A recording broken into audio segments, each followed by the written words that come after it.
Hola chicos, ¿qué tal? ¿Cómo están? Tengan ustedes buenos días, buenas tardes, buenas noches en el momento que estés observando este video. Vamos a ver el tema de apendicitis de una forma fácil, rápida y entendible. ¿Ok? Muy bien. Cuando uno habla de apendicitis, ¿ok? Apendicitis es la inflamación del apéndice, ¿cierto? Ah, simple. Vamos a ver. El apéndice, cuando tú tienes un paciente, ¿ya? Un paciente, ¿por qué crees que llega a emergencia? Okay. ¿Cómo, de lo que has escuchado hasta el momento, en todos tus 6 ciclos que has, 8 ciclos que has avanzado hasta ahorita, cómo crees que llega un paciente con apéndice? ¿Cómo crees? Pueden usar el chat, chicos. La idea es que interactuemos, ¿ya? ¿Cómo crees que llega? Llega un paciente con apéndice. Doctor, vengo a que me saque el apéndice. ¿Así llega? ¿Cómo llega? ¿Cómo tú más o menos presumes desde que el paciente viene caminando y dice, ah, este puede ser por apéndice? ¿Ah? Ok. Dolor. Muy bien. Entonces vamos a usar palabras clave, chicos, ¿ya? Entonces, cuando tú quieras tratar a un paciente de apéndice o diagnosticar y puedas separarlo del resto de pacientes, tú lo primero que tienes que tener en la cabeza es que es un paciente que llega con dolor. ¿Ok? Ya. Lo segundo, ¿tú qué tienes que saber acerca de ese dolor? Tiempo, ¿cierto? Por ejemplo, te llega un paciente y te dice, ay, tengo un dolorcito aquí, pero es un dolor que lo tengo hace meses. ¿Será posiblemente un paciente de apendicitis? Posiblemente hablo. Después ya le voy a explicar cómo se diagnostica. ¿Tú qué pensarías si un paciente dice, tengo un dolorcito que es hace meses? Meses. ¿Será apendicitis aguda? ¿Ok? ¿Pensarías en apendicitis aguda? No.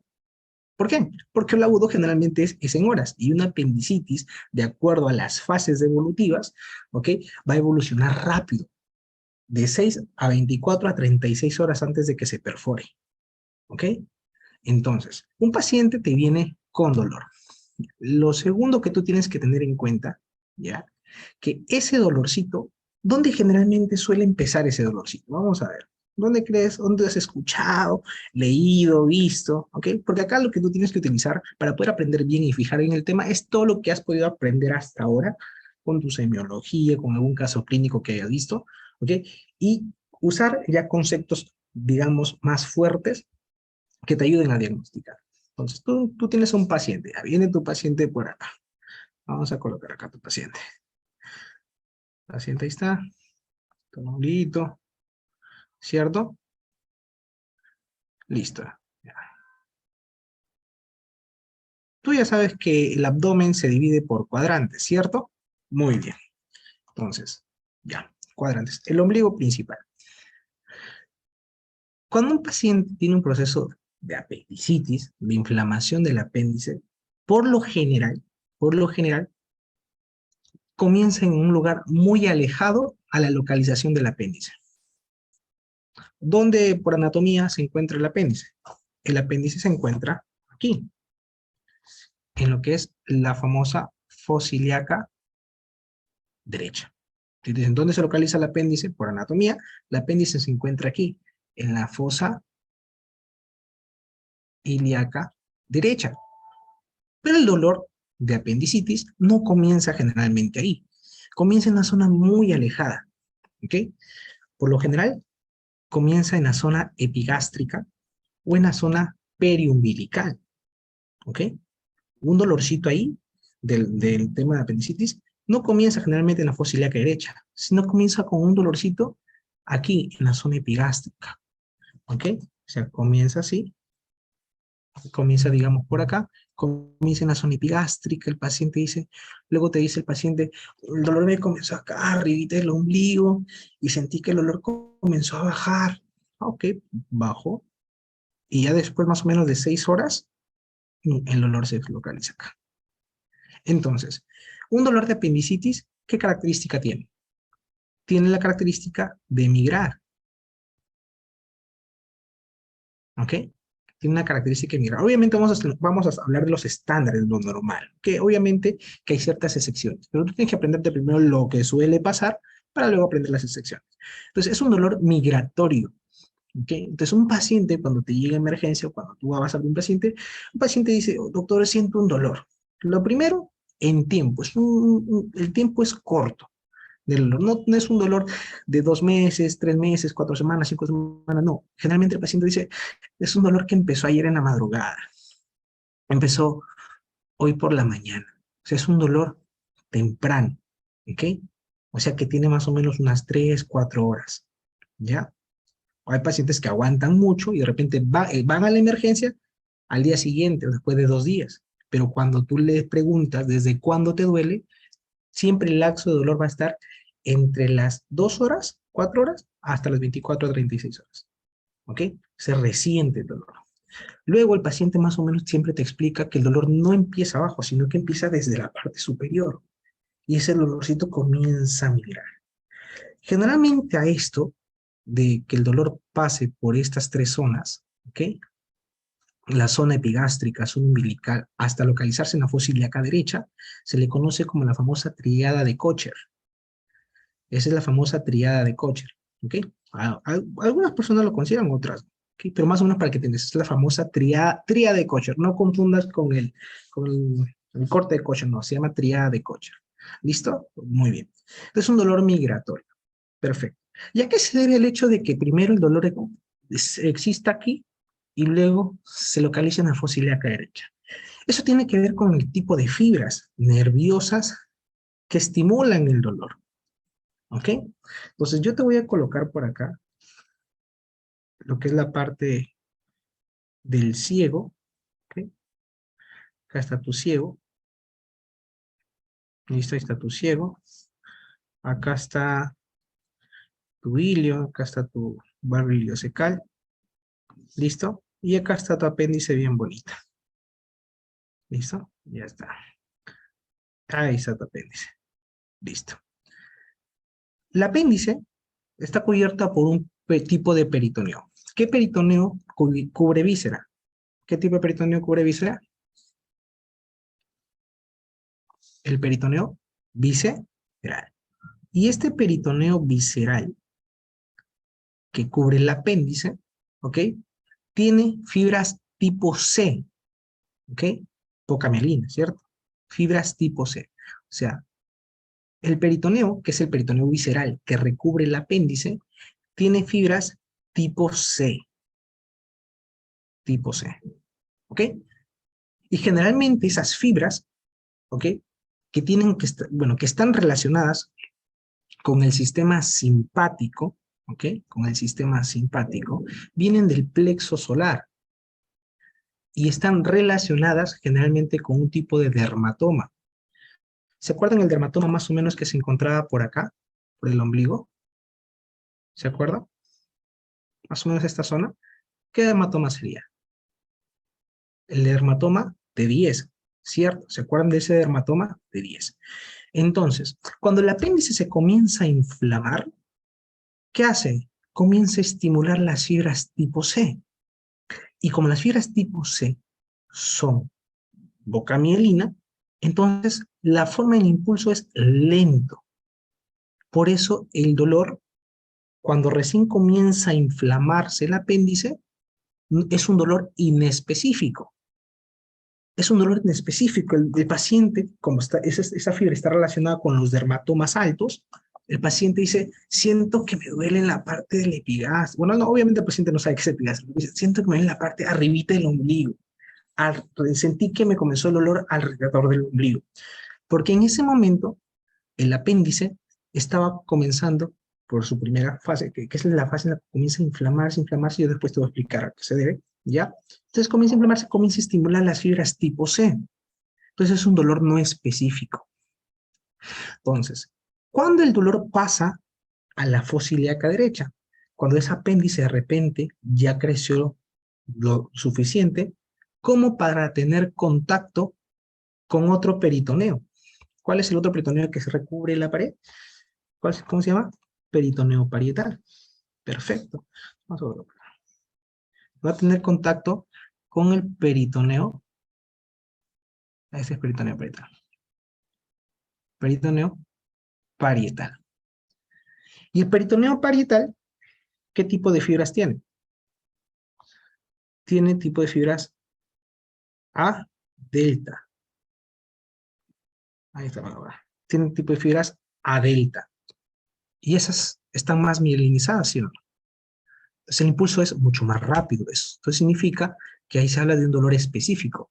Cuando el apéndice ya crece lo suficiente como para tocar o tener contacto con el peritoneo parietal, es que ahí el paciente ya siente un dolor específico. ¿Y cuál es el dolor específico? El lugar donde se encuentra el apéndice.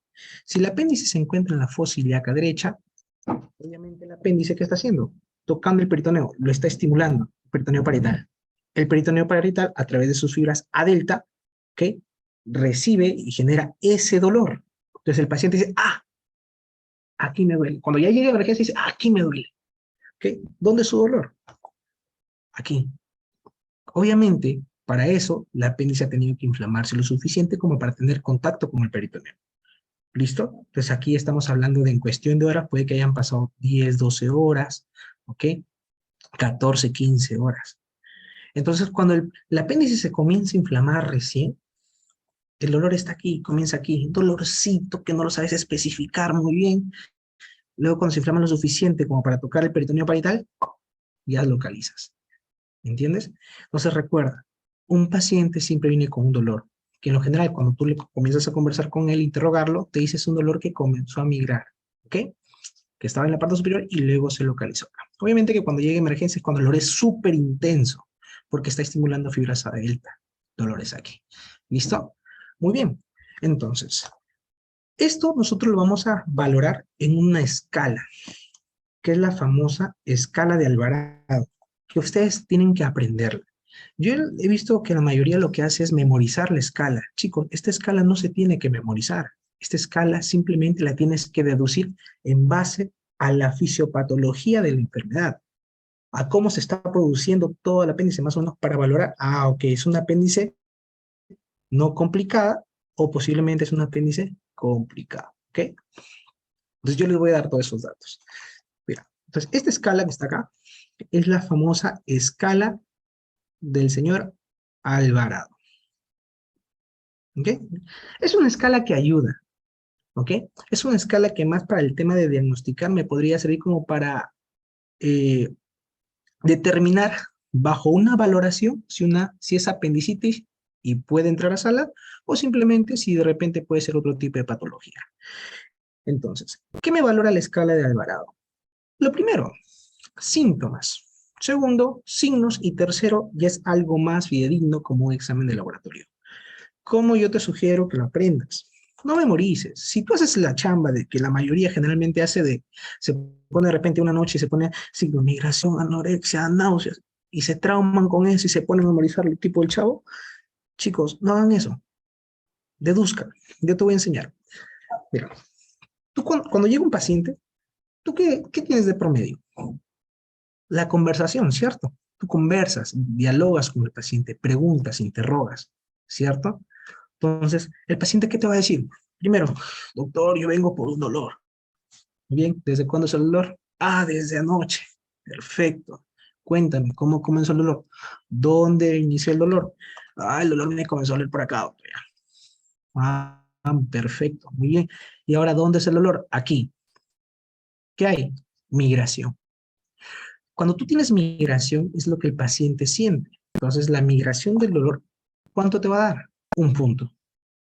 Perfecto, entonces ya me aseguré que eso haya migrado. Siguiente. Y señor, ha almorzado, dependiendo de la hora en la que llega a tu consultorio o emergencias, y señor, ha comido, ha almorzado, ha ingerido alimentos. Y generalmente ese paciente que está cursando por un proceso de apendicitis te va a negar. No, no tengo hambre.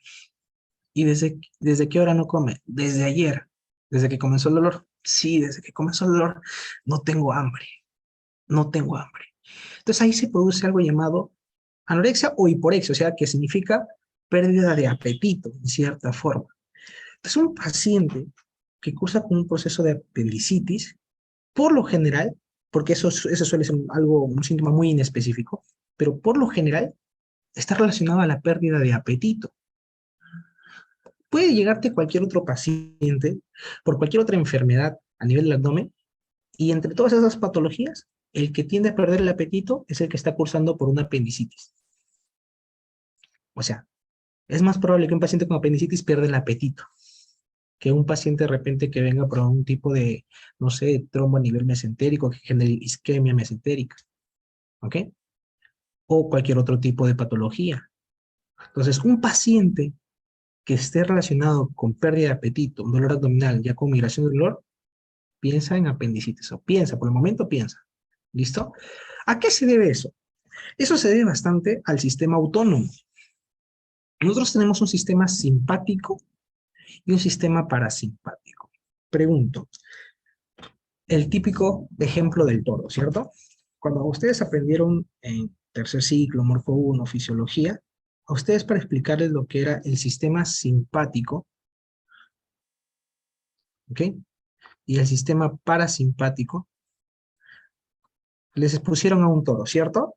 ¿El simpático para qué sirve? Bueno, es un sistema que sirve para una situación de huida. Yo te pregunto, imagínate un toro.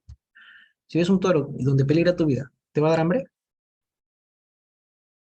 Te pregunto, eso así, eso es el ejemplo del toro. Imagínate que un toro. Tu vida está en peligro. ¿Qué se activa? El sistema simpático. ¿Te va a dar hambre en ese momento? A menos que seas sádico, ¿no? ¿Te va a dar hambre en ese momento si tu vida corre peligro? No, a nadie. ¿Cuándo de repente sientes esa sensación de hambre? Cuando estás tranqui, cuando estás fresh, cuando estás ahí tranquilo en tu camita, te comienza a dar apetito. Entonces, ¿a qué voy? Que el sistema parasimpático, ¿ok? Estimula el sistema digestivo. El sistema parasimpático estimula, o sea, tú digieres tus alimentos, te da hambre, que generas ácidos, ¿ok? Todas las enzimas, ¿ya? Cuando actúa tu sistema parasimpático, activa el sistema digestivo. ¿Quién bloquea el, ese estímulo? El sistema simpático. Entonces, el sistema simpático bloquea ese estímulo. Entonces, por eso en un paciente que tiene anorexia es porque está actuando el sistema simpático, ¿ok? Actúa el sistema simpático, le disminuye automáticamente el apetito al paciente, ¿ok? Le disminuye el apetito. Y recuerda que el simpático también está relacionado con las fibras tipo C. ¿Recuerdas? Hay una relación de las fibras tipo C con el sistema simpático. Entonces ya más o menos anda sacando por ahí tu deducción. Mi apéndice se inflama, se activan fibras tipo C, está activando mi sistema simpático, por lo tanto, ¿ok? Esa paciente va a perder las ganas de querer comer. Y relacionado a eso también va a estar el tema de las náuseas y vómitos, ¿ok? Porque como hay un déficit a nivel digestivo, entonces ese paciente tiene esa sensación de náusea, de querer vomitar. Entonces, hasta ahí, tú ya evaluaste más o menos lo que el paciente siente. Siente dolor, te dice que ese dolor migró, ¿ok? ¿Qué más? Te dice, no, desde que empezó el dolor no tengo hambre. Tú le mencionas, ¿no se te antoja de repente, no sé, un lomito saltado? No, nada, ¿ok? No tiene hambre, anorexia. Náuseas y vómitos, ¿por qué? Porque está activo el sistema simpático, en la anorexia y en las náuseas y vómitos. ¿Listo? Entonces, si el paciente presenta eso, tú más o menos anda valorando. La migración del dolor, un punto. Anorexia, un punto. Náuseas y vómitos, un punto. Pregunta, ¿náuseas y vómitos puede estar presente en el paciente? A veces sí, a veces no. Por eso es una escala, ¿ok? Y después yo les voy a enseñar cómo poder esto compararlo cuando se trata de niños. Porque esta escala de Alvarado funciona siempre y cuando sea mayor a 10 años. O sea, mayor a 10 años, mayor a 12 años. Esta escala no funciona tanto para niños, porque la sintomatología, la forma en cómo se presenta la enfermedad en un niño a través de una apendicitis es diferente. ¿Ok? Es diferente. ¿Por qué? Estaba así, cortito nada más. En un paciente adulto, en un paciente adulto, por lo general, primero se presenta el dolor, primero se presenta el dolor y después le dan ganas de vomitar, presentan las náuseas y vómitos. En un paciente niño, un niño, un infante, un niñito, ¿ok? La mamá te va a contar, porque generalmente el niño no viene, doctor, ¿sabe qué? Posiblemente apendicitis. No, es la mamá, ay, mijito, doctor, la noche anterior estuvo vomitando, guau. Decía, Juan, Juan, guau. Entonces, mi niño estuvo vomitando, mi niño estuvo vomitando, náuseas y vómitos. Y el día de hoy le traí de emergencia porque le estaba doliendo su barriguita, dolor. El niño suele ser así. En adultos primero te duele y después tienes las ganas de náuseas y vómitos. En un niño no. Primero vomita y después les da el dolor. ¿Ok? Por eso algunas, de repente, algunas mamás descuidadas dicen, ay, no, debe ser producto de lo que ha vomitado mi hijito, entonces tanto apujado que le está doliendo su barriguita. Y no lo lleva a emergencia. No lo lleva a emergencia. Y hay más probabilidad que un niño se complique que un adulto. ¿Ok? ¿Por qué? Bueno, esto lo voy a explicar después un rato, ¿ya? Cuando seamos las clases. Entonces, ¿me das de acuerdo ya? Para explicarte por qué se complica más en un niño que en un adulto. ¿Listo? Entonces, ya saben, esto de acá. Entonces, primero, el paciente adulto generalmente primero le duele y después náuseas y vómito. En un niñito no. Náusea, vómito y después le está doliendo. ¿Listo? Muy bien. Digo para que no te vayas a quincear, no vayas a... Ojo, siempre en niño no lo vas a tratar como un adulto. No, de repente no vas a estar tratando de examinar a un niño, a ver, migración del olor, a ver, anorexia. No, no, chicos, en los niños es totalmente diferente. Por eso es que para los niños hay otra escala. ¿Ok? Esta escala de grado es la que generalmente se usa en adultos. Para los niños es otro tipo de escala. ¿Ya? Con otra valoración. Luego viene el tema de los signos. Signo es algo que, pues tú puedes ver, no te cuenta el paciente, sino que ya tú puedes, por tu propia cuenta, determinar. Como por ejemplo, lo que te dije, dolor en cuadrante inferior derecho. Algunos dicen fosílica derecha, pero a veces es mejor pecar por mucho, ¿ya? La fosílica derecha, ¿dentro de qué se encuentra? Dentro de un cuadrante. Y ese cuadrante es el cuadrante inferior derecho. ¿Ok? Entonces tú ándate a lo más grande. ¿Por qué a lo más grande, José? ¿Por qué? Porque en este cuadrante existen varios puntos dolorosos. Tú no puedes solamente enfocarte en que existe dolor en fosa ilíaca derecha. No. ¿Por qué? Porque el apéndice tiene diferentes posiciones. Mira, el apéndice, de acuerdo a este eje, puede ser paracecal, retrocecal. El apéndice puede ser por delante del ilio, preiliar. Por detrás del ilio, posiliar. Puede ser subiliar, puede estar en sentido hacia lo que es la pelvis, pélvico, o puede estar justo por debajo del ciego, subsecal. Pregunta de examen. ¿Cuál es la posición más frecuente del apéndice? ¿Cuál creen, chicos? ¿Cuál creen que es la posición más frecuente del apéndice? Retrocecal. La apéndice retrocecal es la más frecuente. Algunos textos, ¿no? Hay guías que dicen que hay 44%, 55%, 64%. No importa. La cuestión es que esa es la posición más frecuente, la retrocecal. ¿Listo? Es la más frecuente. ¿Ok? Después está la subsecal con un 30% y así van disminuyendo. ¿Ok? La cuestión es que cuando vas a operar, buscas el apéndice, ¿ok? No vas a estar justo en la forma, ¿no? Por ejemplo, no determinas si es todas las que son anteriores, por ejemplo, preilial, subiliar, pélvico, ya tú la buscas, simplemente la coges y la elevas. Salvo que sea una retrocecal, que es mucho más complicada. ¿Ok? Muy bien. Entonces, como el apéndice tiene diferentes posiciones, entonces para yo poder examinar, yo obviamente no tengo visión de rayos X, entonces yo digo, uy, ¿cómo hago para estimular el dolor en esa persona? Entonces yo me baso en el cuadrante inferior derecho, ya que dentro del cuadrante inferior derecho existen varios puntos dolorosos. ¿Ok? Entonces, cuando dicen dolor en cuadrante inferior derecho, se está refiriéndose a que tú de repente has estimulado uno de los puntos dolorosos, como nosotros podemos tener acá. Te voy a ver.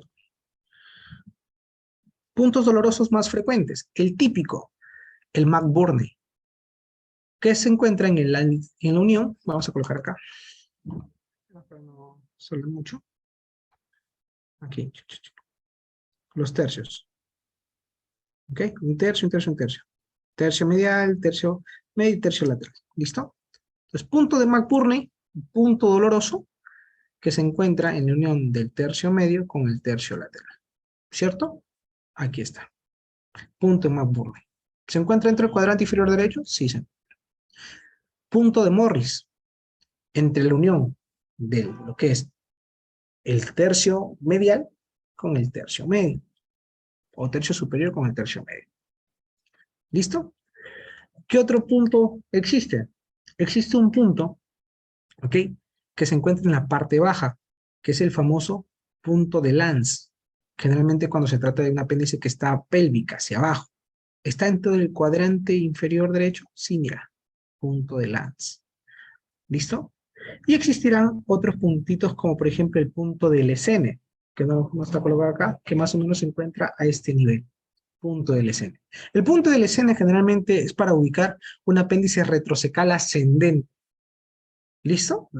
Entonces, ¿tú qué haces? Tú comienzas, ¿no? Pones tu McBurney, que generalmente uno no va con el dedito, no verá. Tu McBurney en el tercio metro. No, de frente, va de frente al cuadrante inferior derecho, pones la mano ahí. El paciente, paciente adulto, porque en pacientes menores generalmente no vas a maltratar a un paciente niño, pues un paciente niño a lo mucho lo que haces es percutir, sentir apenitas, presión superficial. A un niño no vas a agarrar y le vas a poner, le vas a meter la mano hasta el fondo, que es de ser malvado, ¿listo? Entonces, tú tienes un paciente adulto, entonces agarras en tu cuadrante inferior derecho, ya, con los puntos que te sabes, te mencionó Morris, McBurney, Lesene, Lance, que quieras, pero al final metes la mano. El paciente, 2 puntos. Un dolor en cuadrante inferior derecho, y sobre todo más allegado hacia la fosa ilíaca derecha, sobre todo hacia la fosa ilíaca derecha, suficiente como más o menos para decir, ok, y el paciente me dijo que migró el dolor y tiene dolor abajo. ¿Qué es lo que más frecuente que puede migrar arriba y enfocarse en la parte baja? Fosa ilíaca derecha, cuadrante inferior derecho, es el apéndice. Entonces, acá tú ya tienes tus 2 puntitos. ¿Listo? 2 puntitos. Ahora, sigue, digamos, uno de los exámenes tal vez más crueles, en el que ya de repente el paciente apenas está así, mira, haces tu presión, hay presión subprofunda, presionas, dolor, hay dolor. Ahora te pones un poco más malvado y sueltas la mano. O sea, de lo que presionaste, o sea, estás presionando, o sea, estás haciendo, vamos a colocar por acá,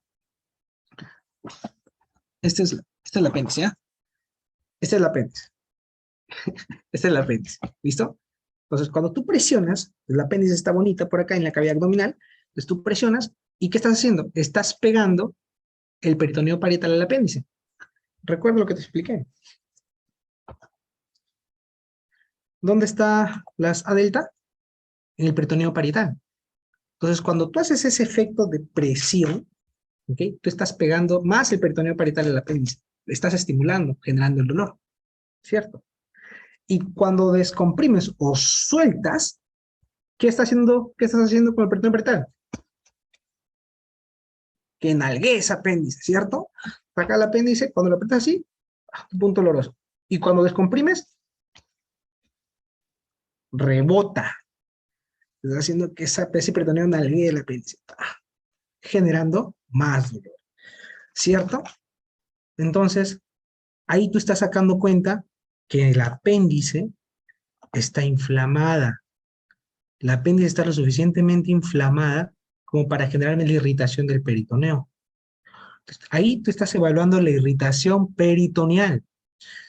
Este signo de Bloomberg o rebote es muy importante cuando tú ya quieres evaluar la complejidad del paciente. Por ejemplo, un paciente con apendicitis, en las primeras horas solamente está afectándose el apéndice.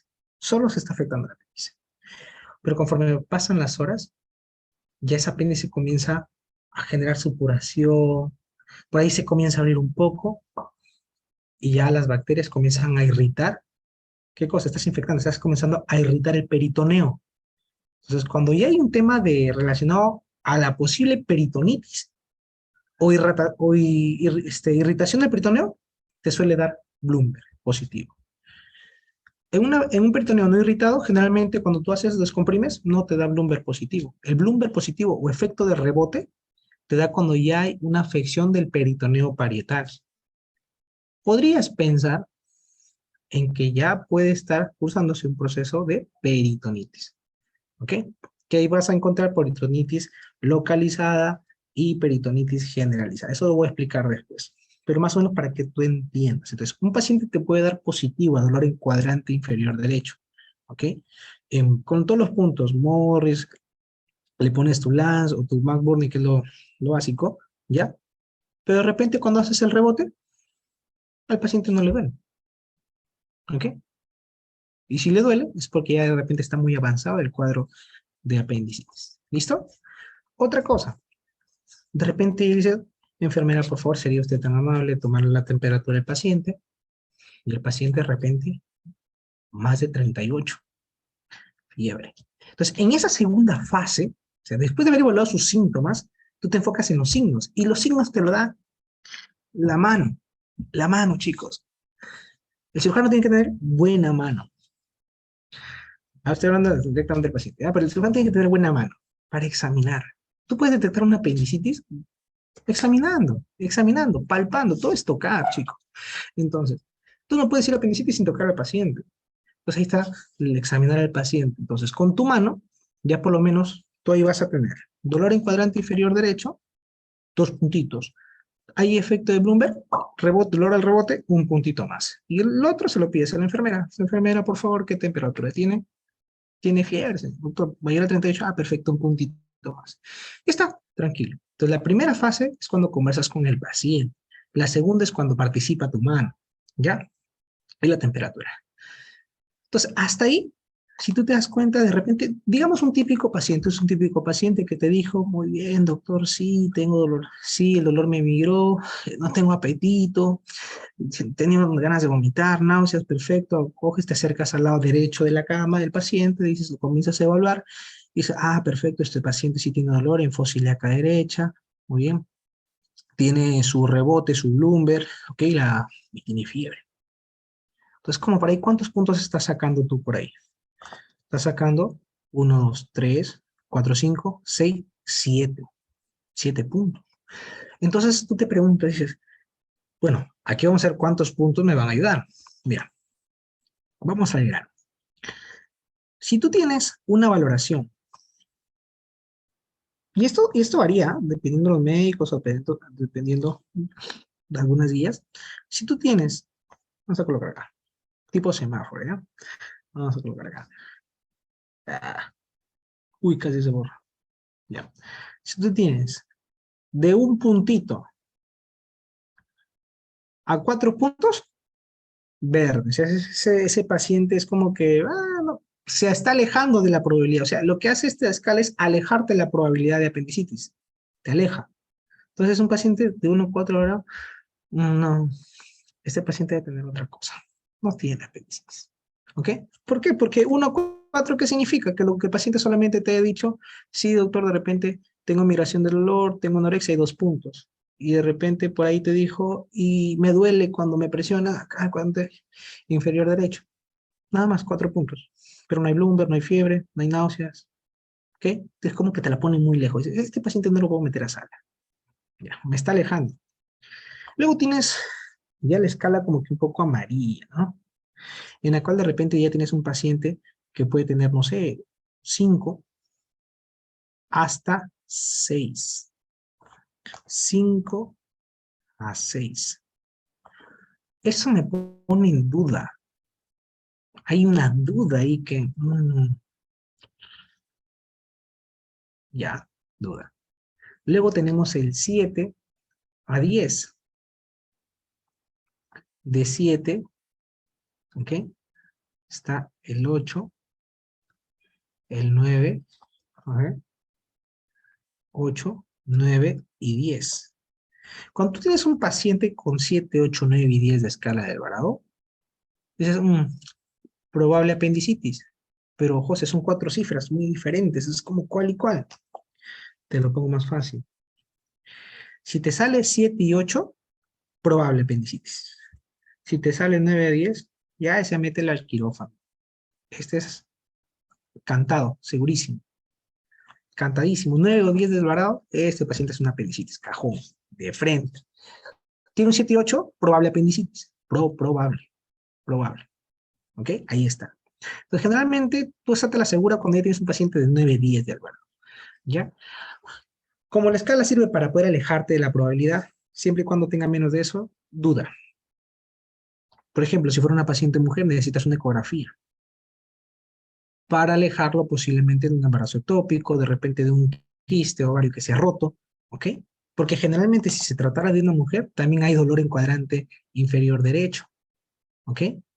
¿Sí? Entonces tienes una mujer, te pregunto, por eso siempre a una mujer siempre se le pregunta cuándo fue la última fecha de su regla, de su menstruación, o sea, es una, pueden tener pacientes de 15, 16 años, es paciente que ha tenido actividad sexual, te dicen, no, ve, por la zarita, frente a mi mamá te digo que nunca me ha tocado un hombre, así. Luego ya cuando van a ginecología, ya ahí entre mujeres ya se arreglan, ¿no? Y terminan avisando que sí se ha tenido y al final tiene retraso y un ectópico, ¿me entiendes? Entonces, en paciente mujer se piden más cositas como una ecografía. Tienes que asegurarte que esa paciente no es ectópico. Tienes que asegurarte. Porque si es ectópico es un paciente para ginecología, no para cirugía. ¿General?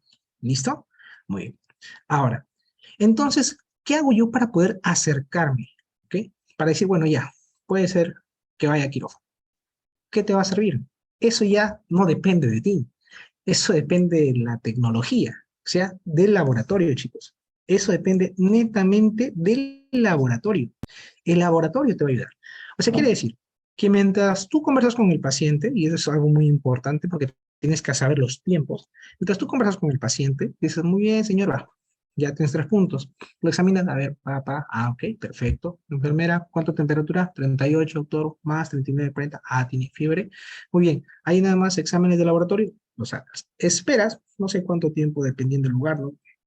Una hora en que te salen los exámenes, leucocitosis, más de 10.000. ¿Eso cuánto te da? 2 puntos. 2 puntos clavados. Un hemograma, leucocitos más de 10.000, ¿qué te está diciendo? Hay una infección, hay una inflamación ahí. Ya con el dolor tú estás localizando la víscera que está dañada. Con leucocitos ya tú estás localizando que justamente en ese lugar hay un proceso inflamatorio. Ojo, detalle. En los pacientes generalmente también se les pide un examen de orina. Por ejemplo, en las mujeres, un examen de orina, para ver que esa infección no sea del tracto urinario. ¿Quiénes más generalmente suelen sufrir más de infecciones urinarias? Mujeres, hombres. Mujeres, ¿cierto? Por el uretre más pequeñito y aparte está más pegado al ano, ¿cierto? Entonces, siempre también su examen de orina, ¿ya? Entonces, digamos que más de 10.000. 2 puntazos. Y otra, desviación a la izquierda. La desviación a la izquierda, ¿cómo ustedes indican? A ver, chicos, vamos a participar. ¿Cómo ustedes indican una desviación a la izquierda? ¿O qué es una desviación a la izquierda? ¿Qué sería una desviación a la izquierda?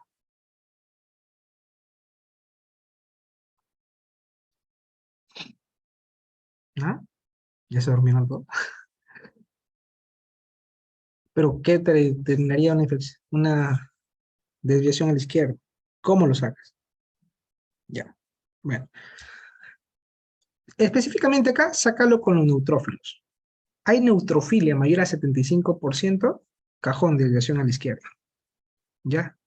Algunos lo usan como bastonadas, pero úsalo con neutrófilos usa. ¿Ya? Para determinar desviación a la izquierda. Si te das cuenta aquí cuántos puntos tienes, 3 puntazos. ¿Ok? Digamos que de toda la escala, como te había dicho, ¿qué generalmente no se suele presentar? A veces no se presentan los vómitos. Ya, los vómitos no se presentan.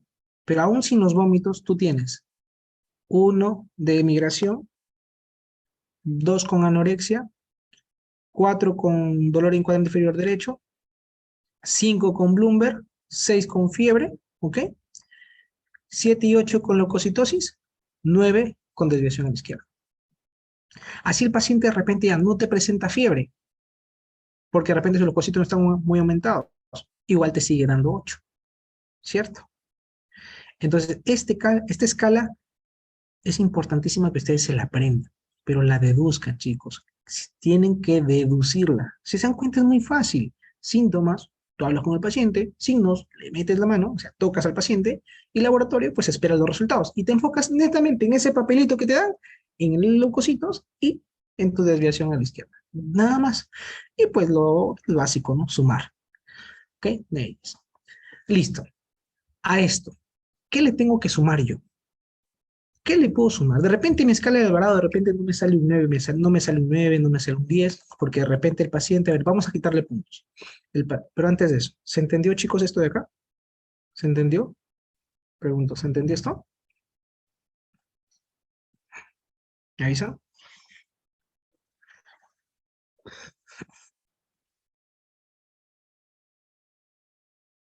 Ah, si a alguno no les aparece cuando escriben, es porque el mensaje me llega directo, por si acaso. No, no lo están leyendo porque el mensaje está llegando directamente a mí. Está como mensaje directamente al disertante. ¿Listo? Muy bien. Entonces, chicos, ¿qué pasaría? Y esto es muy importante porque de repente tú no vas a estar ahí y no todos te van a dar 10, chicos, no todos te van a dar 9, no todos te van a dar 10 y están con apendicitis, pero no todos te dan 9 y 10. ¿Por qué? Vamos a restarle puntos. ¿Qué posiblemente no te va a dar el paciente? ¿Qué era inespecífico en el paciente? De repente no te da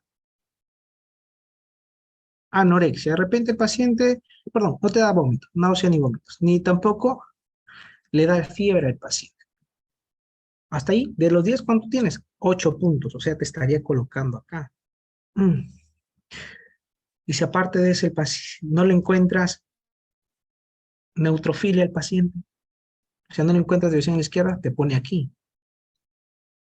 Y si de repente aparte de eso no tiene anorexia, te coloca acá. Chanfles, dijiste. Porque puedes tener pacientes que tengan la migración del olor, que tengan el olor en cuadrante inferior derecho, que tengan el rebote, que tengan leucocitosis, pero no presentan ni anorexia, ni vómitos, ni desviación a la izquierda.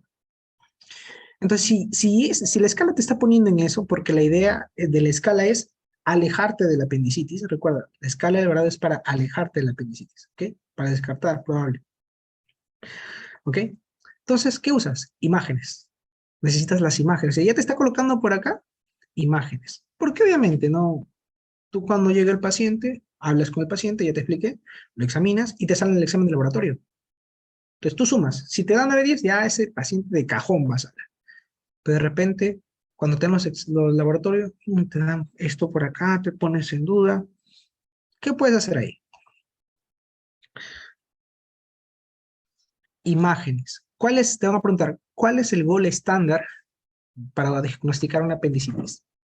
Acá tienes dos. Esto de acá es una tomografía y esta es una ecografía. ¿Cuál es el gol estándar? Te van a preguntar. El gol estándar, chicos, es la TAC. Esto de acá es el gol estándar. ¿Listo? Gol estándar.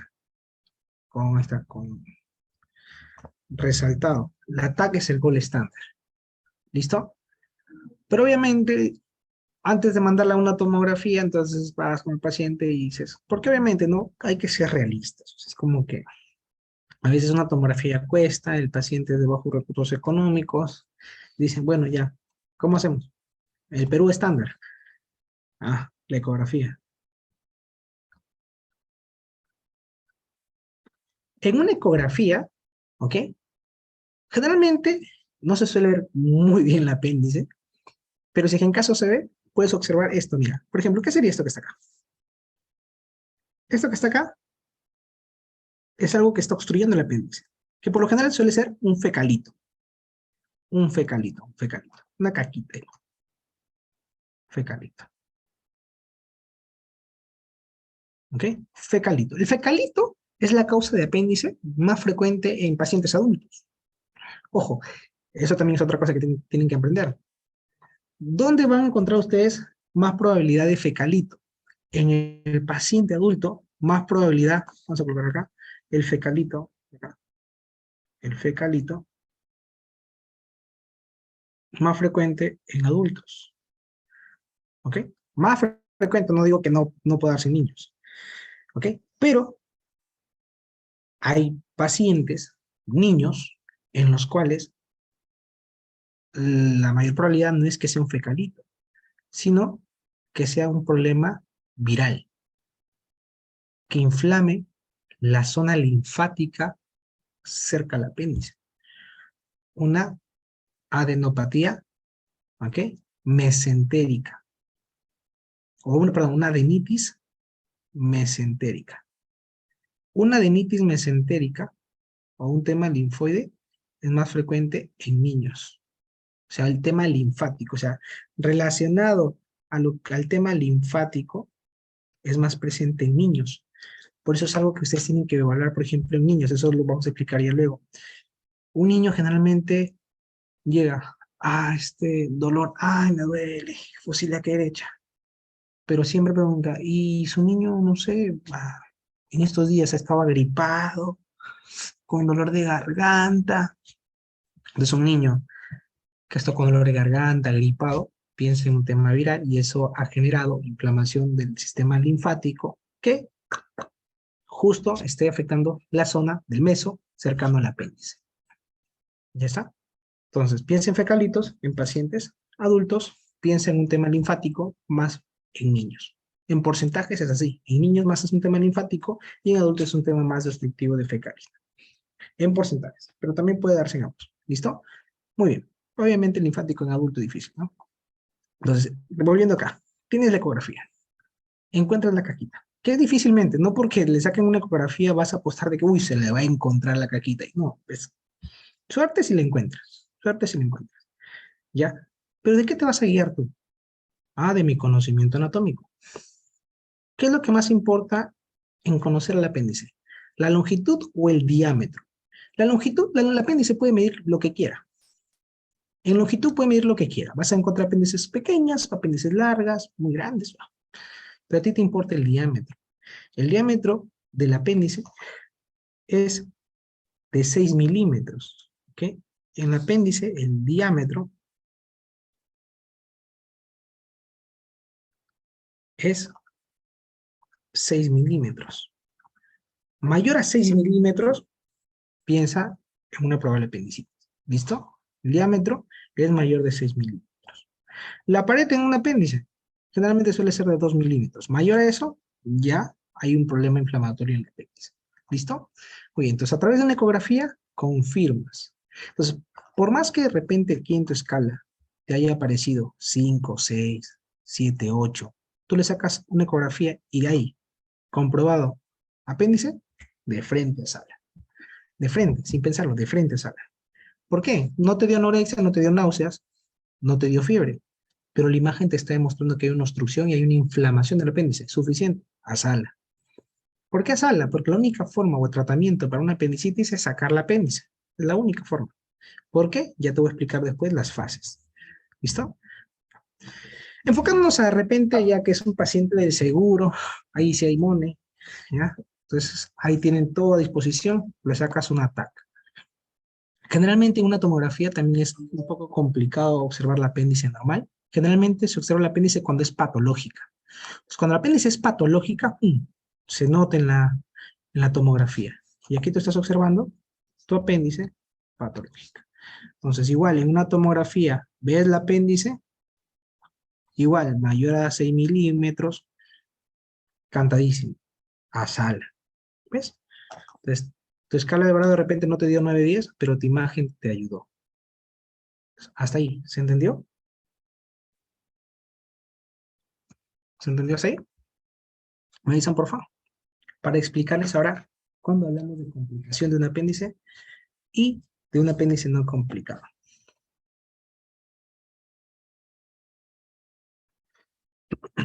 Me avisan, chicos, por el chat me avisan si es que se entendió. ¿Dudas con esto? Ya está, listo. Perfecto. Muy bien. Ahora, Explícame, José, cómo voy a relacionar esto de que hemos visto con si un apéndice es complicada, no complicada. Ah, fácil, vamos. Un apéndice tiene 4 fases principales. O sea, tu apéndice puede estar normal, una tripita, sexy ahí la tripita. Vamos a colocar acá. Está tu ciego, ciego como tú que le haces caso. Ahí está tu apéndice. Una tripita bien sexy. Vamos a colocarla de verde. El apéndice, larguita. Ya, listo. Eso es normal. ¿Qué apéndice este es? Un apéndice es normal. ¿Ya? Un apéndice normal.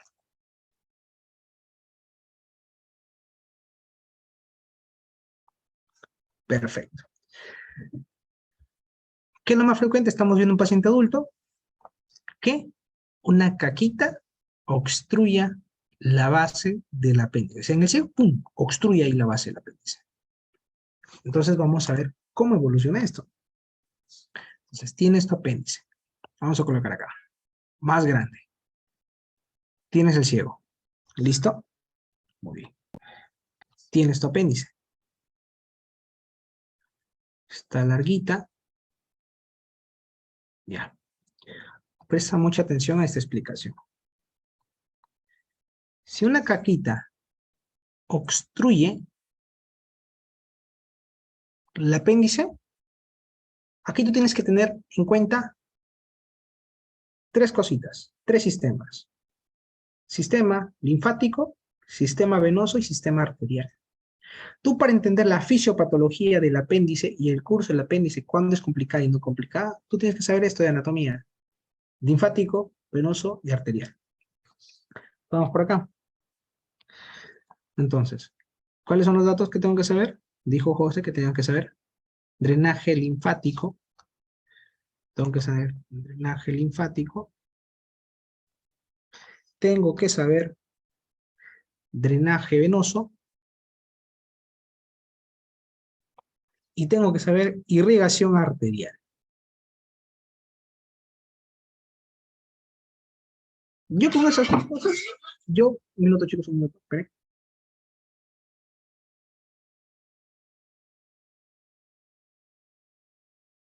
Entonces tú tienes que saber 3 cosas: drenaje linfático, drenaje venoso, irrigación arterial. Cuando tú ocluyes la base, ¿tú qué estás generando aquí?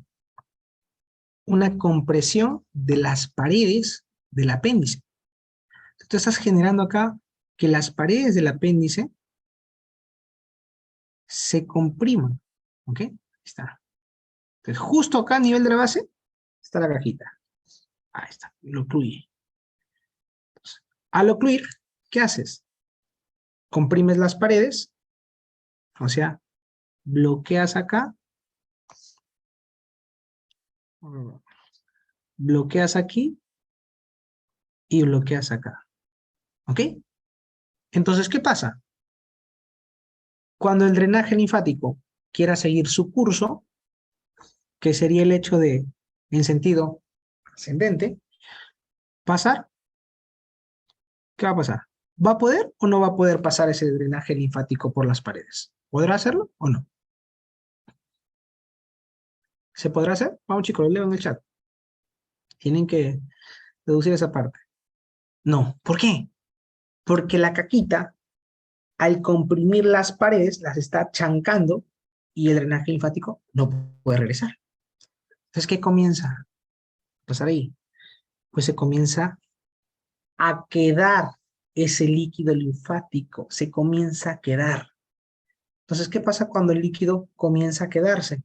El apéndice se comienza a congestionar. ¿Ves? Entonces, el apéndice comienza a congestionarse. Entonces, de lo que era así delgadita, que de lo que era así súper delgadita, mi apéndice comienza a congestionarse. Ya comienza a congestionarse. ¿Y por qué comienza a congestionarse? Porque no hay retorno linfático, chicos. No hay retorno linfático porque esa caquita comprime las paredes, cierra las carreteras y no pueden regresar. Entonces, aquí vamos con la primera fase. La fase congestiva. ¿Ok? ¿Cómo se llama la primera fase? Es una fase congestiva.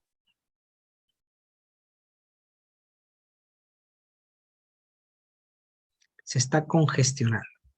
¿Listo? ¿Por qué? Por oclusión y no retorno del drenaje linfático. Muy bien. ¿Qué pasa ahora? Si es que esa caquita presiona las paredes, ¿quién es la segunda que se va a alterar al momento de querer regresar? ¿Quién? ¿Quién cree que es? ¿Quién tiene que retornar también? ¿Quién lo tiene que hacer? Ya vimos, linfático. El sistema venoso. El sistema venoso también se va a ver afectado. Entonces vamos a colocar por acá, nuevamente, esta cámara. Ups. Aquí está. Entonces, se altera el sistema venoso. Voy a colocarlo por acá. Se ocluye. Está ocluido.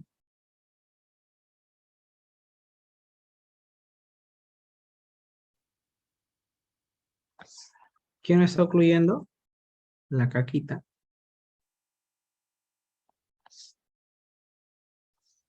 Cierra esto. Cierra esto. ¿Y quién no puede retornar? Las venas. El sistema venoso. Ahora, este sistema venoso, ¿qué va a generar? O sea, si ya estás acumulando líquido linfático, ¿qué va a pasar? Ahora, ¿qué más vas a retener? Sangre venosa. Entonces, de lo que tu apéndice estaba un poquito distendida, ¿ahora qué va a hacer? Se va a distender más. ¿Por qué?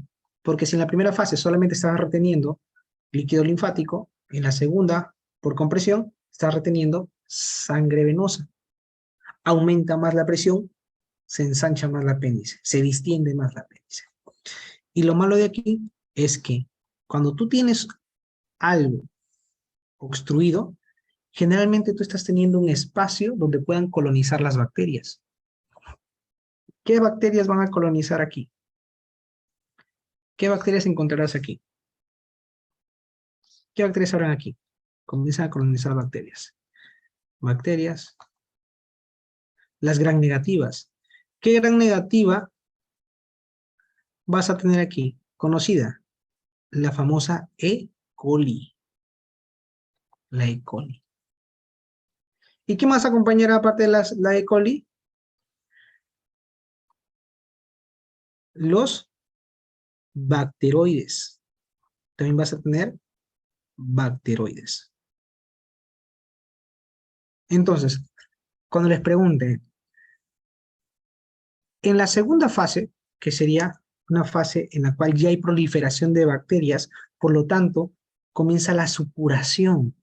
La supuración. Entonces, ¿cómo se llama esa fase, chicos? ¿Cómo se llama esa fase? La segunda. Es una fase supurativa.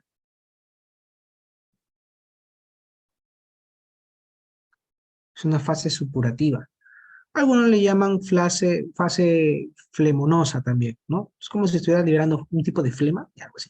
Fase supurativa o fase flemonosa. Entonces, en la fase supurativa ya hay colonización de bacterias. Hay E. coli y hay bacteroides. Pero yo te pregunto por el esquema, ¿quién está predominando más en esta fase? ¿Las E. coli o los bacteroides? Mira, por proporción, ¿quién está colonizando más? ¿Hay más E. coli o hay más bacteroides? Hay más E. coli. Pregunta examen. En la fase supurativa, ¿hay más E. coli o más bacteroides? ¿Quién predomina? E. coli. E. coli predomina más. ¿Ok? Si sabes, eso son preguntas clave. ¿Quién está predominando más? El E. coli. Muy bien. Ahora, lo que te expliqué, ya obstruimos linfáticos. Ya obstruimos drenaje venoso. ¿Qué falta obstruir ahí? Irrigación arterial. ¿Ok? Ahora, vamos a colocar eso por acá. El diámetro ya lo vimos por acá. Voy a colocarlo aquí, diámetro. diámetro 6 milímetros. Ya está. El fecalito. Ya. Fecalito. Ya. Muy bien. Vamos a la siguiente fase. A la tercera fase. Tenemos por acá nuestro ciego. ¿Listo? Ahora, producto de este fecalito, y de toda esa congestión que está viendo en las paredes del apéndice, se va a ver afectado la irrigación. ¿Ok? Se va a ver afectado la irrigación. ¿Por qué, José? ¿Por qué? Vamos a ver acá. Vamos acá. Está así, chancadito. Está por acá, chancadito. Ya. Aquí está la caquita. Listo. Ya. Y la irrigación, que es la arterial, no va a poder pasar. Pasa y por la congestión que tiene, llega muy poca sangre arterial. Y aquí entra un poco la anatomía. ¿Cuál es la arteria que irriga el apéndice? ¿Cuál es la arteria que irriga el apéndice? ¿Cuál se llama? Les pasé un video, ¿se acuerdan que les pasé en TikTok ahí les saqué un video? ¿Cómo se llama la arteria que irriga el apéndice? La arteria apendicular. ¿Qué? La arteria apendicular es la que irriga el apéndice. Ahora, esto es algo muy importante, chicos. La arteria apendicular viaja dentro de una grasita conocida con el nombre de mesenterio. ¿Okay? El meso, perdón, ese es el famoso meso. Es el meso. Y por este meso está viajando la arteria apendicular. ¿Cuál es la desventaja del apéndice con respecto a la irrigación? Es que la arteria apendicular es una rama terminal. La arteria apendicular, apréndete, la arteria apendicular es una rama terminal. O sea, la apéndice recibe irrigación terminal. O sea, quiere decir, bloquea la irrigación apendicular y ese apéndice se muere. ¿Por qué? Porque no existe irrigación colateral. Hay otros órganos en los cuales tienen irrigación colateral. Tú puedes bloquear una arteria principal, pero sigues recibiendo irrigación porque hay colaterales. El apéndice no, el apéndice tiene irrigación terminal. Anota ahí en tu cuaderno, subrayalo. La apéndice recibe irrigación terminal. ¿De qué? De la arteria apendicular. Entonces, ¿qué está pasando aquí? No está llegando la irrigación. ¿Y qué pasa cuando un tejido no se irriga? ¿Qué hay? ¿Qué se produce? Se necrosa. Exacto. Un tejido se comienza a necrosar. Entonces vamos a dibujar acá la apéndice. La apéndice se comienza, o sea, que estaba así, ya se comienza a tornar negra. ¿Por qué? Porque no hay irrigación, el tejido se comienza a necrosar. Estamos hablando de la tercera fase. ¿Cuál es la tercera fase? La fase necrosada. ¿Ok? La fase necrosada. La tercera fase es la fase necrosada. O algunos textos dicen la fase gangrenada. ¿Por qué gangrenada? Porque no hay irrigación, está necrótico. ¿Cómo va a estar ese apéndice? Ah, podría destrozar. Está gangrenado. ¿Necrosado o gangrenado? ¿Verdad? Están pilas, chicos, pilas. Ya. Muy bien. Dato adicional. Mira, esto de acá se llama, el apéndice tiene dos bordes. Escúchame, el apéndice tiene dos bordes. ¿Ves el apéndice? Ya, el apéndice tiene dos bordes. Borde mesentérico, que es justamente donde llega el meso y está la arteria apendicular. Este es el borde mesentérico. Y tiene un borde libre. ¿Cómo se llama este borde? Borde antimesentérico. Borde antimesentérico. Entonces yo te pregunto, ¿qué parte es la que se va a necrosar más? ¿El borde mesentérico o el borde antimesentérico? ¿Qué parte crees que se va a necrosar más? Que la vas a ver más negra. Vas a escuchar feo, ¿no? ¿Qué parte crees que se va a ver más necrosada? ¿Qué borde? ¿El borde mesentérico?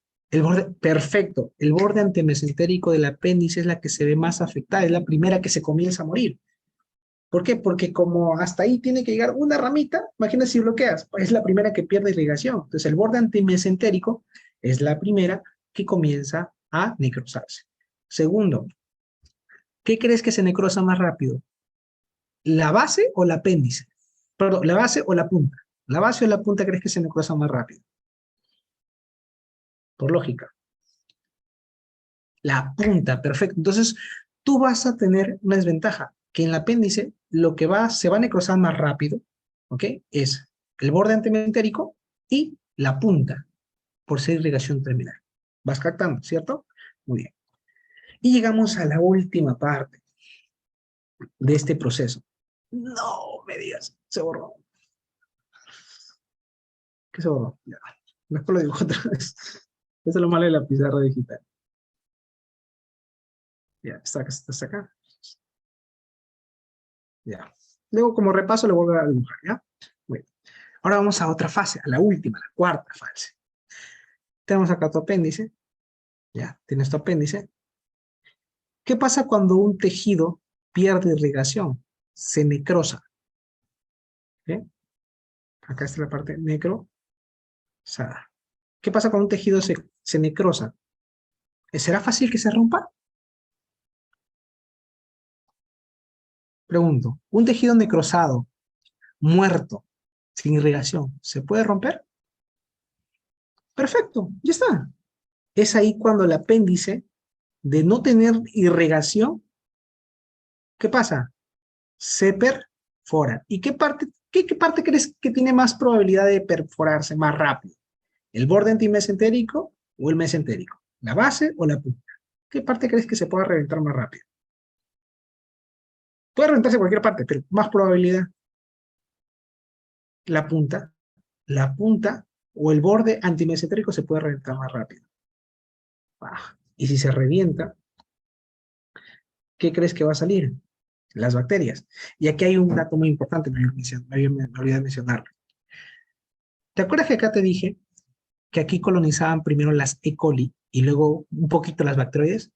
Pues acá se invierte. Acá en la parte necrosada,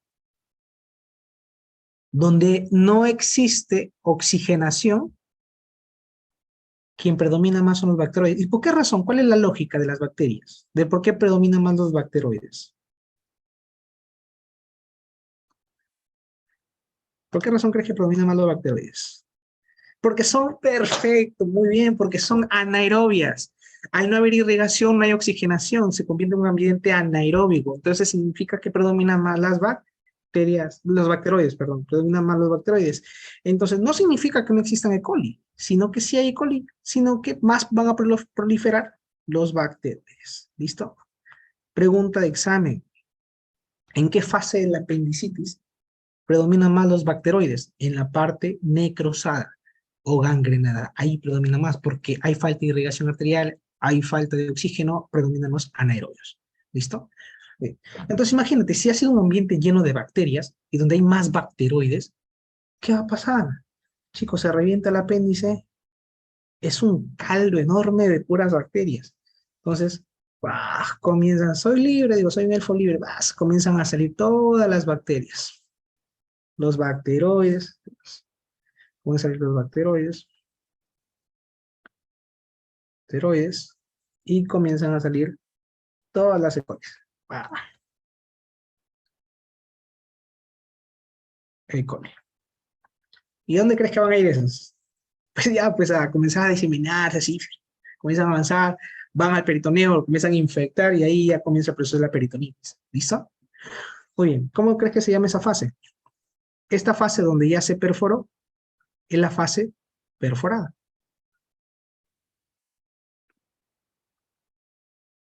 ¿Listo? Esta es la fase perforada.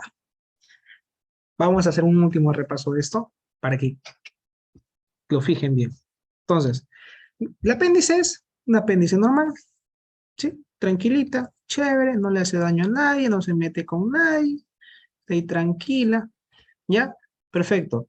De pronto, una caquita, bloquea con la frecuencia, una caquita, que comienza a ocluir la base del apéndice, no hay retorno linfático y comienza ese apéndice a congestionarse, hincharse. Fase congestiva. ¿Cuánto más o menos demora a que sea una fase congestiva? ¿Cuánto tiempo? Una fase congestiva puede durar entre unas 4 horas a unas 6 horas. De 4 a 6 horas, fase congestiva. ¿Listo? Muy bien. Después de eso, ¡pum!, comienza a distenderse más, comienza a bloquear el drenaje venoso. No hay drenaje venoso, comienzan a proliferar los E. coli, los bacteroides, y eso más o menos es avanzado ya las 6 horas. A las 6 horas, ya más o menos tú esperas que comiencen a proliferar las E. coli y los bacteroides. Muy bien, perfecto. Después pasan más o menos como a las 12 horas. ¿Qué comienza a afectarse? El sistema arterial. ¿Ok? No hay irrigación arterial, no hay. Escasa irrigación arterial. Como es irrigación terminal, pues se comienza a afectar y eso más o menos sucede a las 12 horas.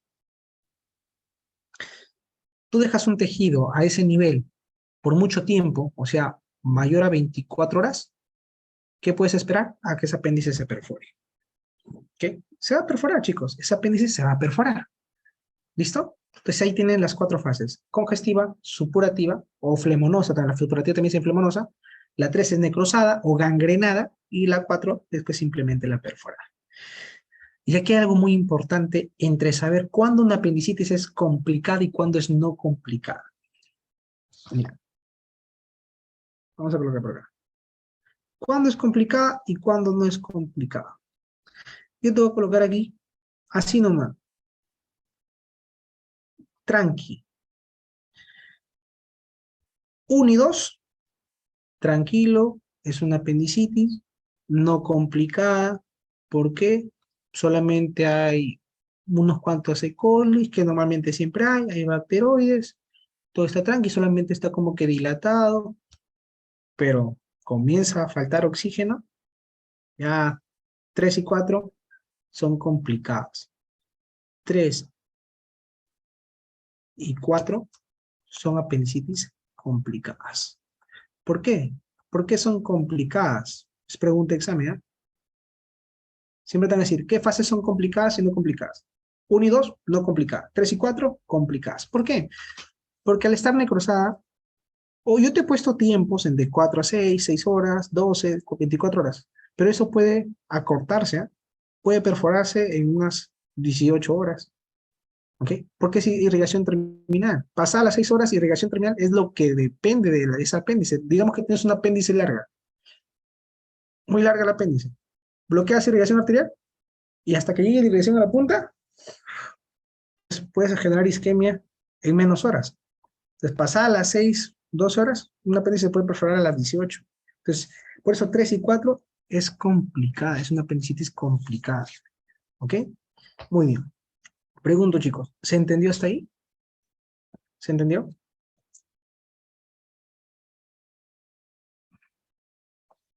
¿Me dicen por el chat, por favor?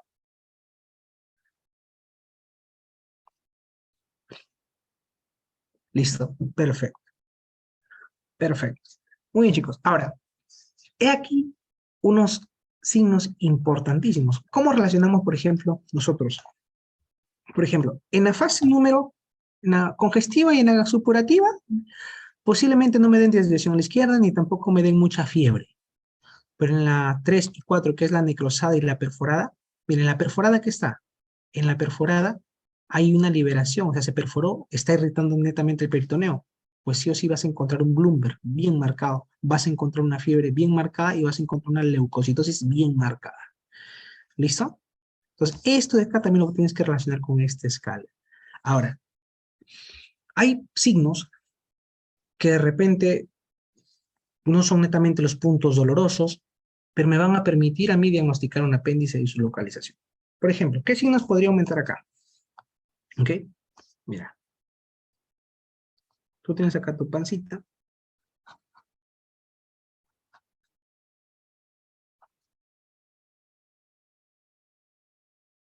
Ya está.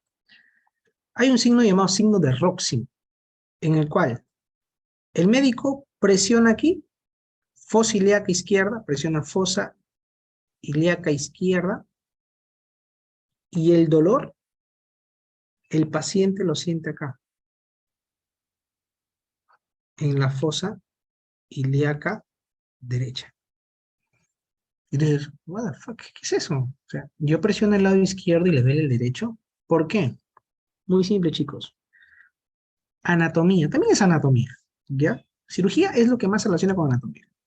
Tú tienes acá tu ciego, tu colon ascendente, tu colon transverso, tu colon descendente, tienes tus sigmoides, tu colon ascendente, perdón, descendente, acá, bien bonito. Tienes acá tu ciego, y aquí está tu apéndice. Si se supone que es un cuadro apendicular, debería doler fosa ilíaca derecha. Pero ¿por qué cuando presiono fosa ilíaca izquierda le duele fosa ilíaca derecha? Porque ustedes cuando están apretando la fosa ilíaca izquierda, lo que están es presionando parte del colon, o sea, parte del sigmoides. Entonces, lo que tú estás haciendo ahí es que los gases que se encuentren a ese nivel, tú apretas y casi, el ejemplo del globo, ¿han visto en fiestas infantiles los payasos tienen un globo súper largo? ¿Ya? A algunos les gusta jugar con el globo, entonces presiona un lado y se infla el otro lado, ¿cierto? Está ahí el globo tranquilo, presionas un lado y se desplaza y se infla el otro lado. Igual, tú presionas fosa ilíaca izquierda, lo que tú estás haciendo es desplazar el aire o los gases que se encuentran ahí hacia el otro extremo. Entonces, cuando tú presionas el lado izquierdo y ese desplazamiento de los gases irrita el apéndice, a ese signo se le llama signo de Roxy. Es algo que puedes agregar, signo de Roxy. No solamente tus puntos dolorosos que ya te expliqué, McBurney, Morris, Lance, Lesene, tu Roxy puedes aplicarlo para una apendicitis. Otra, de repente, José, ¿qué hago yo con mi paciente? De repente yo presiono que el McBurney y no me da, no le duele, presiono el Morris, no le duele, presiono el Lesene, no le duele, el Roxy por ahí a medio que le duele, no sé qué hacer. Fácil, maniobras. La maniobra del psoas, que está acá, la maniobra del psoas y la maniobra del obturador. Esto tiene que ver también mucho con anatomía osteomuscular.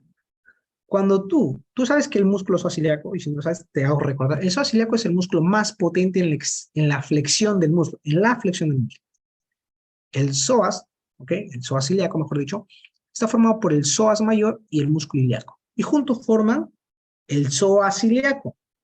Adivina qué, el apéndice está sobre el músculo psoas ilíaco.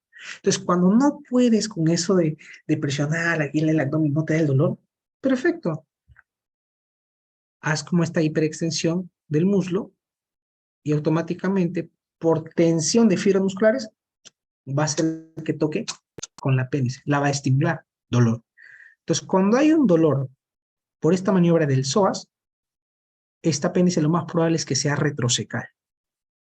¿Recuerdas las posiciones del apéndice? La apéndice que está atrás es la que más se relaciona con el músculo psoas ilíaco. Entonces, de repente tú estás ahí probando con tu mano, doctor, no le duele, no le duele. Piensa en una retrocecal, haz de maniobra del psoas. Maniobra del psoas. ¡Ah! Ah, no. Este es retrocecal porque cuando muevo el músculo psoas-ilíaco, el psoas-ilíaco que está atrás está golpeando el apéndice retrocecal. Maniobra del psoas. ¿Listo? Otra maniobra.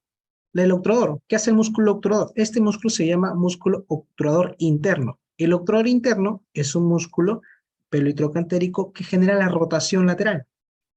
Tú al hacer la acción contraria, o sea, rotar medialmente el muslo, vas a hacer que esas fibras se tensen y al tensarse irritan el apéndice. Y eso generalmente es cuando el apéndice está muy abajo, o sea, está pélvica, o sea, está a nivel de la pelvis. Cuando el apéndice está muy a nivel de la pelvis, o sea, abajo, pues una maniobra del obturador te ayuda a identificar una apendicitis. ¿Listo? Muy bien. Entonces, esos signos espero que hayan podido entender. Hay otro que generalmente se usa más en niños, pero también puede ser en adultos, el signo de Dunphy. ¿Qué es el signo de Dunphy? Que generalmente lo puedes usar más en niños. Recuerda que en niños es muy malo tener que maltratarlos, presionarlos. Imagínate que estás ahí con el niño y la mamá que te mira con mala cara y tú sigues apretando, sigues apretando. No, en los niños, por ejemplo, puedes utilizar como que, por favor, a ver, tose. Y el niño, ¡ah! Duele. El signo de Dunphy, ¿ya? Signo de Dunphy. Signo de Dunphy es la tos. La tos genera dolor. Signo de Dunphy. ¿Listo? Muy bien. Entonces, ya sí hay más signos. ¿Listo? ¿Se entendió hasta ahí, chicos? ¿Se entendió? Ahí está. Muy bien. Voy a darles unos cuantos datos más, que es aquí. Miren, esta clase es más extensa. ¿Qué pasa cuando un apéndice se perfora? O mejor dicho, complicaciones en general. Una complicación, aparte del hecho de estar necrosada, de estar perforada, es que puede darme una, ¿qué es esto? Cuando se irrita el peritoneo, una peritonitis.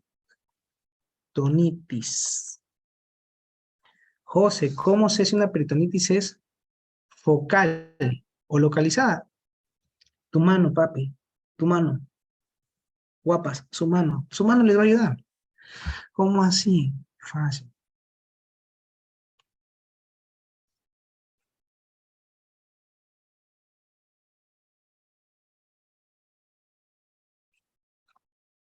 Todo lo único que tienes que hacer, muy simple. Anatomía topográfica. ¿Qué es tu anatomía topográfica? Divide el abdomen en 4.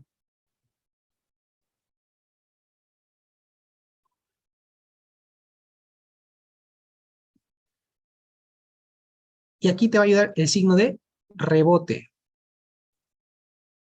Rebote. Rebote positivo. ¿Qué es el signo de Bloomberg? Rebote positivo. Este de acá, miren. El signo de Bloomberg o rebote positivo. ¿Ya? Si tú encuentras rebote positivo en un cuadrante y ya más o menos pasaron varias horas, pues no pasaron, no sé, 36 horas, ya leucocitosis, desviación a la izquierda, tú puedes pensar en una peritonitis localizada. ¿Ok? Es una peritonitis localizada.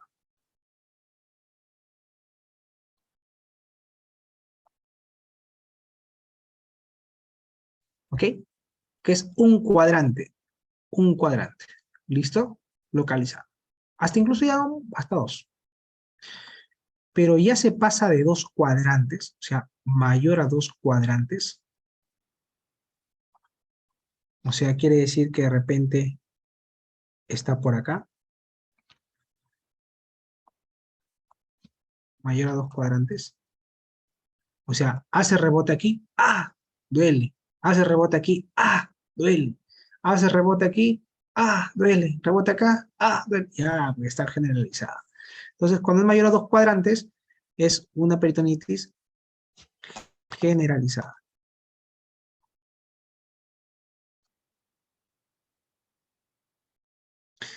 Y eso de tener más a 2 cuadrantes tiene un nombre, chicos. ¿Alguien sabe cómo se llama el nombre? Semiología.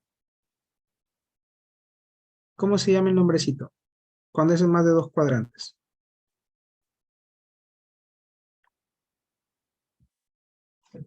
¿Cómo se llama? Cuando es mayor, más a, mayor a 2 cuadrantes, se llama signo de Genao de Musi.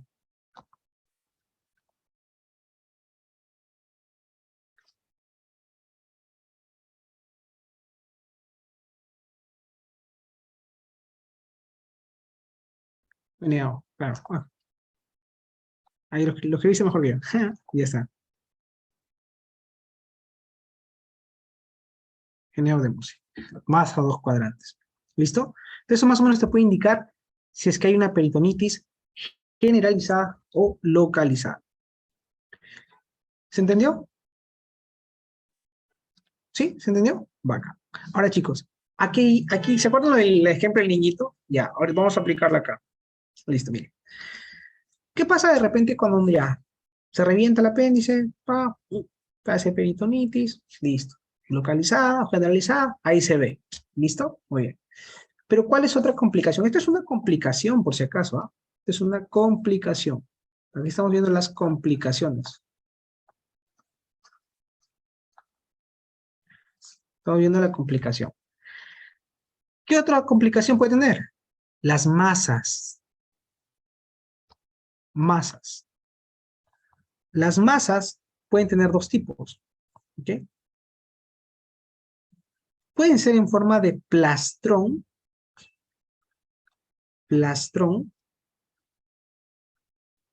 o puede ser en forma de absceso. Y esto, por favor, mucho oído lo que voy a decir, porque el tratamiento es diferente. José, ¿y qué tiene que ver masas? A ver, yo entendí que peritonitis, perfecto. Se revienta, se irrita el apéndice y ya comienza a generar líquido, ¿ya? Peritonitis. Pero masa, ¿qué sería?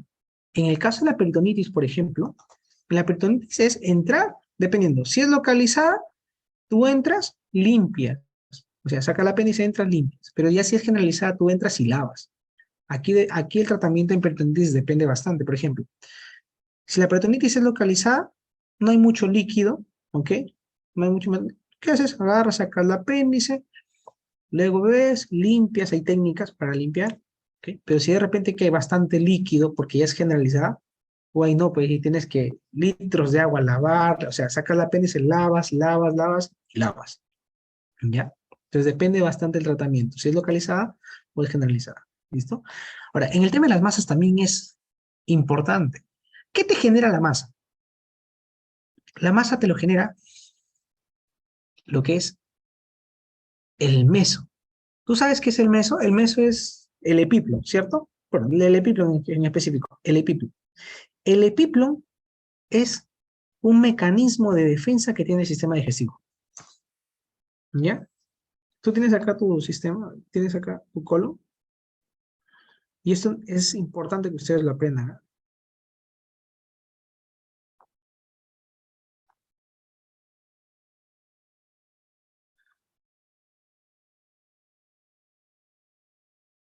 Tienes acá tu intestino, ya está, tu apéndice. ¿Listo? ¿Y tú sobre esto qué tienes? Acá hay delantal. Aquí tienes tu epíplo. Está delante de todo, ya, tu epíplo. ¿Cómo se llama esto? Epíplo. El epíplo, como es un mecanismo de defensa, está observando que el apéndice se está inflamando. Alerta, mi apéndice se está inflamando. ¿Qué hace el meso? Hace esto, agarra, ups, ven para acá. La comienza a envolver. El epíplo mayor, ¿ya? Eso es importante que se sepa. El epíplo mayor, cuando ve que el apéndice, en algunos casos, no en todos, ve que el apéndice, ¿qué? ¿Qué pasa con esto, compadre? Ah, te achoras. Ven para acá. Lo envuelve. Y cuando lo envuelve, forma la masa. Y esa masa va a tener dos destinos. Si es una masa solamente inflamatoria, o sea, lo pudo contener bien, es un plastrón. ¿Ok? El epíplo agarró y envolvió. Entonces, formó un plastro. Si ya se forma un plastro, ya es intocable, o sea, ya más o menos ves un plastro. ¿Cuándo se forma? Puede formar una masa mayor a los 4 días. O sea, tú agarras y dices, ¿cuánto tiempo tiene el paciente? Mayor a 4 días. Porque mayor a 3 días es 36 horas. Hasta ahí más o menos la apéndice se perfora, pero dice ya, ¿cuántos días tiene el paciente? 4 días, 5 días, 6 días, 7 días. Te da todo como para apendicitis, pero tiene mucho tiempo. Entonces tú puedes pensar, hay un plastrón. ¿Cómo lo puedes deducir? Nuevamente, chicos, la mano del cirujano. Tú cuando tú estás evaluando al paciente, estás tocando al paciente, tú en fosa ilíaca derecha, ¿qué vas a encontrar? Uy, acá hay algo duro. Acá se siente algo duro. Es una masa. Pues ve, una masa, se siente una masa, el paciente tiene más de 3, 4 días, puede que se haya formado un plastrón. De frente, aquí ni hablar, no me arriesgo, ¿qué pido? ATAC. En la tomografía, ahí va a aparecer el plastrón.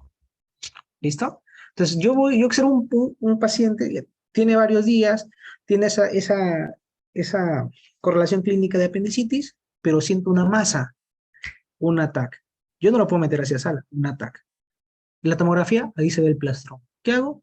Ya ese es manejo antibiótico, ya. No, ahí ya no es quirúrgico, es un plastrón, ni metas la mano. Ya no es manejo quirúrgico, porque ya pasó mucho tiempo. ¿Listo?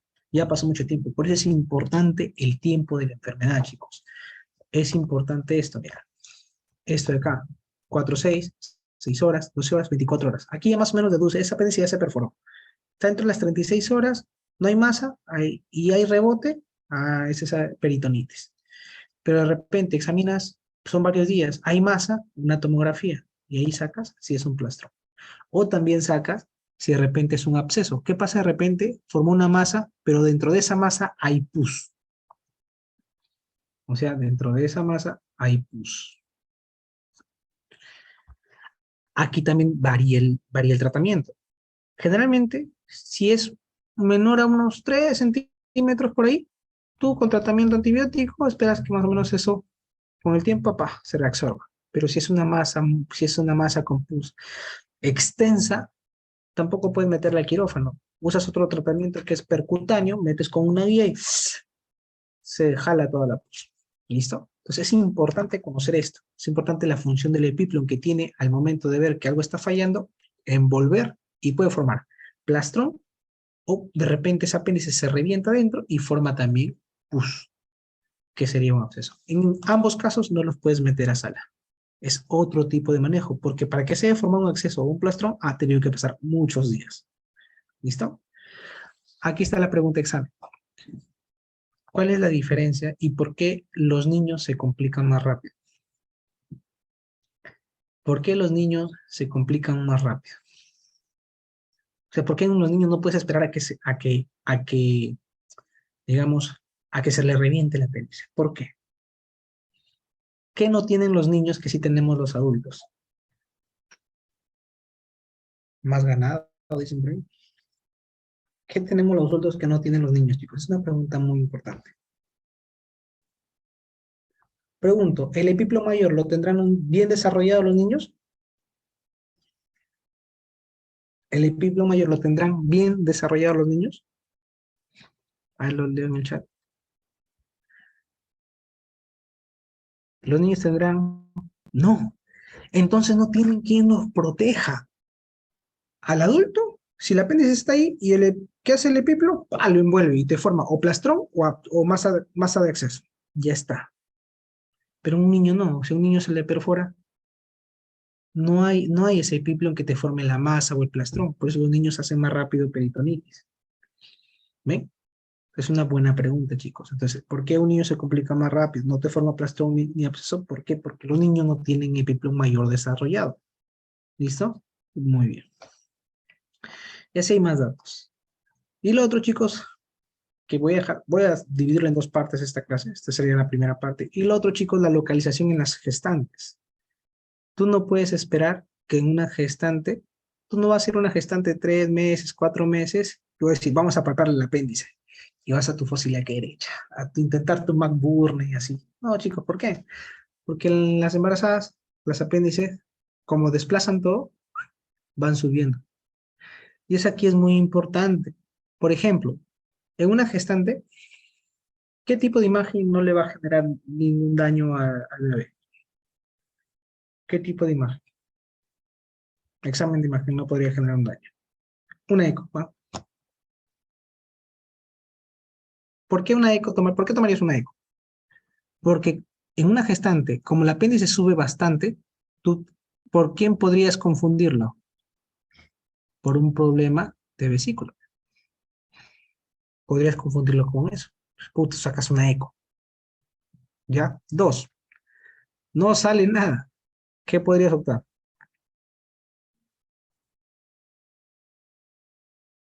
Se podría optar por una resonancia, chicos. Una resonancia. Resonancia magnética. ¿Ya? Pero es muy extremo. Lo otro es que puede explorarse con una Solamente con el lente del laparoscópico se puede hacer, ¿ya? Ahora, depende bastante de cuándo se puede operar una gestante con cirugía laparoscópica. Hay primer trimestre, segundo trimestre, tercer trimestre. Generalmente puedes operarle en el primer o segundo trimestre con cirugía laparoscópica. Tercer trimestre ya es un poco más complicado porque ya no hay mucho campo operatorio. Generalmente se utiliza el corte. ¿Listo? Se suele utilizar el corte. ¿Sí? Muy bien. Hasta ahí, chicos. Espero que hayan podido entender esta parte de la clase. En la siguiente clase les voy a explicar cómo se hace, cuál es la técnica quirúrgica para poder retirar el apéndice. Y eso les va a dar puntos extras para cuando ustedes tengan la oportunidad. Digamos que el doctor dice, a ver, muy bien, ¿quién me instrumenta? Voy a operar una apendicitis abierta. Y te digo, "Oh, yo. Entonces yo te voy a enseñar qué instrumento se utiliza, qué tiempo se utiliza, cuándo alcanzar cada pinza y para que entiendas cómo es que se saca un apéndice por cirugía abierta, que es lo más común que va a hacer en un hospital. ¿Ya? Bien, chicos, entonces hasta aquí vamos a dejar la primera parte de la clase.